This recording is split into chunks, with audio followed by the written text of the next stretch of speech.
Ladies and gentlemen, Capital G here, and quick little cell phone video since I am actually quite far from home. I am in Victoria, British Columbia, and just went to a pre-release.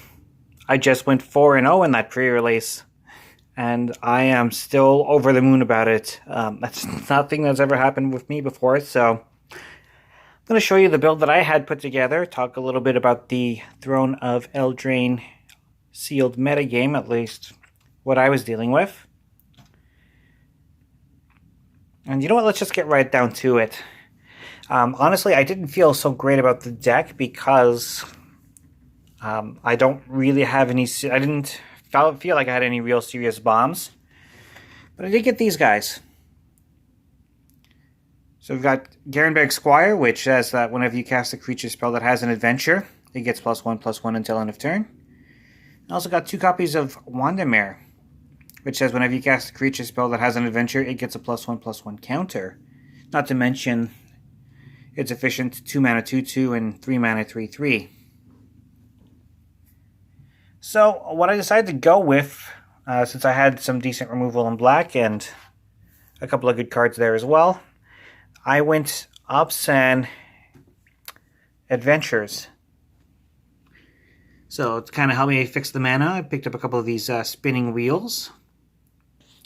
With the removal package, I had Bake into a Pie, Fell the Pheasant, and Reeve's Soul.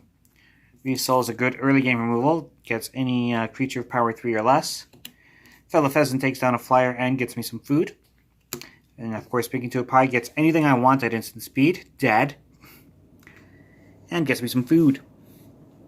Spinning Wheels, of course, they tap for any color mana. And also proving very, very useful in my games was that 5 mana tap to tap target creature. I didn't run into anybody else playing Spinning Wheel, so this proved to be really, really useful. And I was talking about no real bombs, but I did have this, and it did some work for me in rounds 1 and round 4. Return of the Wild Speaker, look at that. In instant speed, give all your non-human creatures +3/+3 until end of turn. I never used the first mode, draw cards equal to the greatest power among non-human creatures you control. I could have, many times, but it was that +3/+3 blowout that brought this into the deck, and I used it to great effect.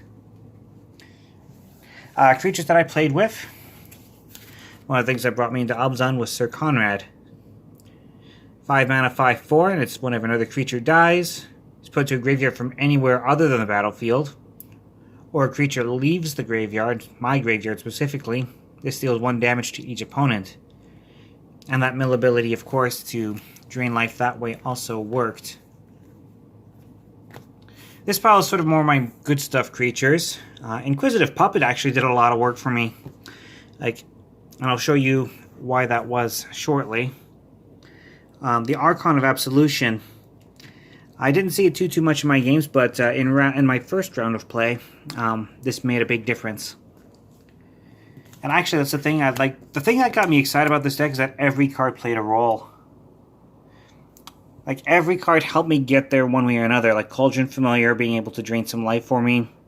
Even drained the last point of life just by entering into play from the graveyard. It's sacrifice of food, comes back from the graveyard into the battlefield. So, comes in, drains a life, and I sacrifice the food to finish off somebody. Occam Adversary, that 2/3 Death Touch. None of my opponents that I was up against played green, so I never got that cost reduction. But the fact that it's 2/3 Death Touch, and it could have drawn me cards if it ever got through on combat, made this a very powerful add for me. Stonecoil Serpent, bit of an all-star. Protection from multicolor, it has reach, it has trample, and I can cast it at any time. I once had this in my opening hand, waited till I have 7 lands before casting it. An Eye Collector, this was a workhorse for me in all of my games. Being a 1/1 flyer for 1, and yes, there is the risk of me putting my good cards into my graveyard before I can take advantage of them. But it also messes up my opponent's draws as well. So balanced out in that sense. Now for my adventures. I didn't end up having very many, which was one of the reasons I was concerned about how my deck would have performed, but again, everybody came through. Curious Pair came through, gave me the food I needed to return my Cauldron Familiar later in that game. Lovestruck Beast was my promo, and this did a lot of work. You know, turn 1, 1/1 token, turn 3, you get a 5/5. And even if you can't attack with it, even if something happens to the token, well, that's fine. He can block all day. Everybody else still gets to swing in. And I was talking about my Inquisitive Puppet earlier. You can exile the Inquisitive Puppets to get a 1/1 human, so this gave me another way to have a 1/1 token to swing with. Lonesome Unicorn, again for that 2/2 token, as well as a 3/3 Vigilance at 5 mana, which may seem expensive, but in Limited, it's pretty ballin'. This guy was really good, and if you ever happen to play in draft and you manage to get a few of these guys, well, not 2 mana to tap up to 2 target creatures at instant speed, as well as having a 2/3 flyer in a format that didn't have a lot of flyers, to be honest with you. This was also a workhorse for me. And getting me through round 3 was Reaper of Night. It came up in both of my games against my opponent in round 3. It allowed me to force my opponent to discard cards in their hand.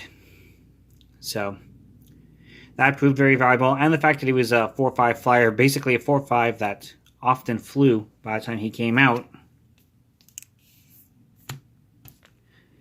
Even Flaxen Intruder did some work in my first rounds. I managed to play this really, really early and destroy some equipment with the combat damage trigger that it has. But in my last game, I managed to cast Welcome Home and get my 3 bears. And then it was Welcome Home, and then the following turn was Return of the Wild Speaker. And that closed it out and brought me to 4-0.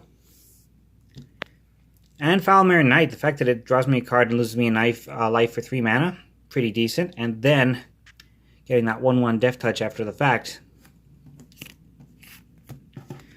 And at no point did I end up boarding out anything. This was a deck I played the entire way through. I had a few things boarded and ready to go. For example, I had Outmuscle handy in case I needed to outmuscle. I had Lash of Thorns, which would have been a really good add, but it turned out I never needed it. I even had 3 copies of Foreboding Fruit, and this could have done some work for me as well. So, but even though I had those ready to go, turns out I never needed them, and this deck brought me all the way. I've managed to get around, there's that 8/8 troll that gives you some goats, and I managed to get around that without ever having to sacrifice any creatures.